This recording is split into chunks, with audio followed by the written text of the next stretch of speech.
네, 안녕하세요. 반갑습니다. 이번 시간에는 아담 가정을 중심한 복귀 섭리에 대해서 말씀을 드리겠습니다. 하나님의 복귀 섭리의 뜻은 아담 가정에서부터 그 뜻을 이루시려고 하셨습니다. 따라서 아담 가정이 그 하나님의 그 복귀 섭리의 뜻을 이루기 위해서는 믿음의 기대와 실체의 기대를 통해서 이루어지는 그 메시아를 위한 기대를 세우지 않으면 아니 되었던 것입니다. 지난 시간에도 말씀을 드렸던 바와 같이 믿음의 기대에는 중심인물과 조건물 그리고 수리적인 탕감 기간이 필요합니다. 그리고 실체의 기대는 타락성을 벗기 위한 탕감 조건을 세움으로써 메시아를 위한 기대를 세울 수가 있게 되는 것입니다. 먼저 아담 가정에 있어서 아담이 믿음의 기대의 중심 인물은 될 수가 없었습니다. 왜냐하면 아담은 타락의 장본인이었고 따라서 비원리적인 존재였으며 선악의 모체였던 것입니다.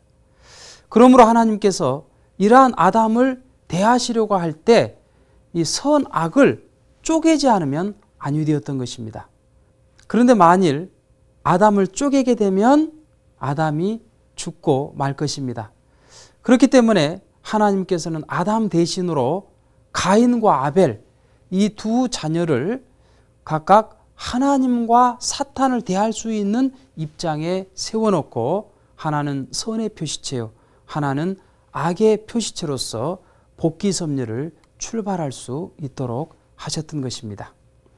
그렇다면 이 믿음의 기대를 세울 수 있는 중심 인물을 하나님은 어떻게 결정하셨을까요?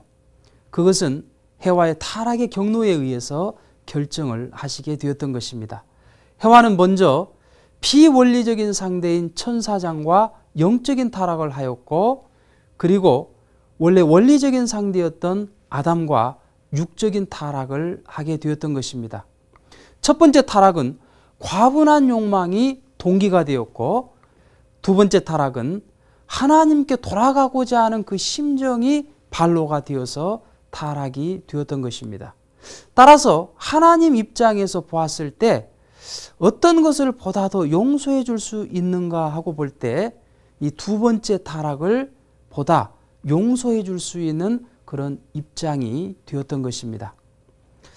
따라서 이 아담과 해와의 그 첫 번째 사랑의 열매였던 그 가인을 천사장을 상징하는 악의 표시체로 세우고 그리고 사랑의 둘째 열매였던 아벨을 아담을 상징하는 선의 표시체로 세움으로써 그들이 각각 하나님과 사탄을 대할 수 있는 입장에서 제물을 드림으로써 하늘의 섭리는 진행이 되었던 것입니다. 따라서 가인이 아무리 하나님께 제물을 드린다 할지라도 하나님은 그 제물을 받으실 수가 없었던 것입니다. 왜냐하면 가인은 사탄을 대할 수 있는 입장에 있었기 때문인 것이죠.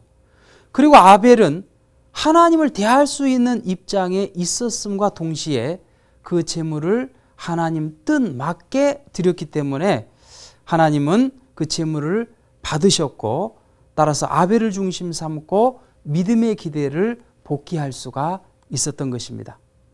그러면 가인의 제물은 영영 받으실 수 없는 것일까요? 네, 그것을 위해서 실체 기대가 필요한 것입니다. 이 아담을 악의 표시체로 쪼개놓은 것이 가인이요 선의 표시체로 쪼개놓은 것이 아벨입니다.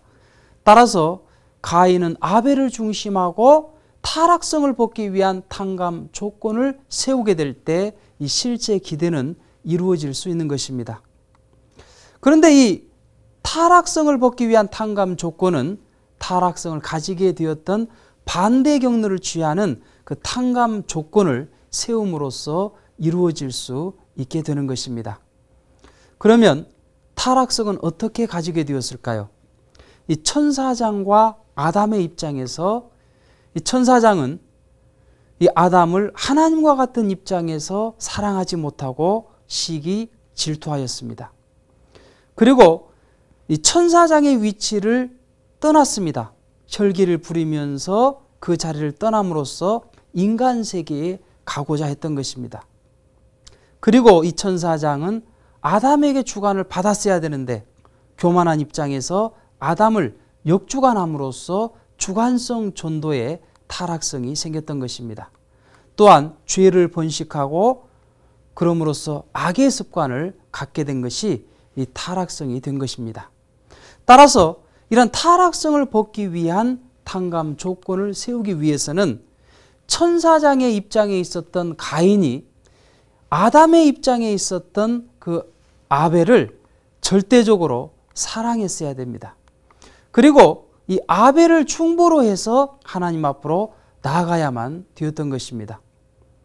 곧 가인이 하나님께 직접 제물을 드리면 하나님은 받으실 수가 없었기 때문에 이 아벨을 통해서 제물을 드렸어야 되었던 것입니다. 아벨아 아벨아, 하나님께서 네 제물은 받으시는데 내 제물은 받지 않으시는구나.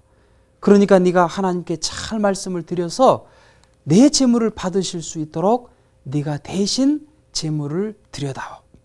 만일 이렇게 했더라면 하나님께서는 그것을 조건으로 해서 가인의 제물을 받으실 수가 있었던 것입니다. 그리고 가인은 아벨에게 절대 순종굴복함으로써 이 아벨의 주관을 받았어야만 됩니다. 그 터 위에서 아벨로부터 선의 뜻을 전해받게 될 때 이 타락성을 벗기 위한 탕감 조건은 세워지게 되었던 것입니다.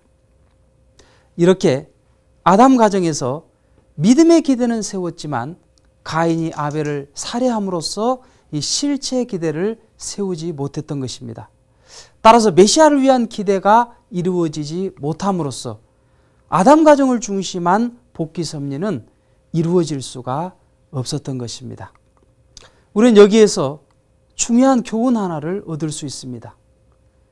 아벨적인 존재는 교만하지 말아야 되고 자랑하지 말아야 된다는 것입니다.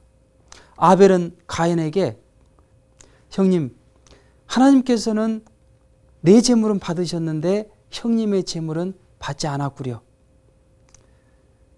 그렇게 이 교만하고 자랑한 마음이 있었기 때문에 그렇지 않아도 가인이 굉장히 기분이 나빴는데 그 순간 철기가 오름으로써 아벨을 살해하게 되었다는 것이죠.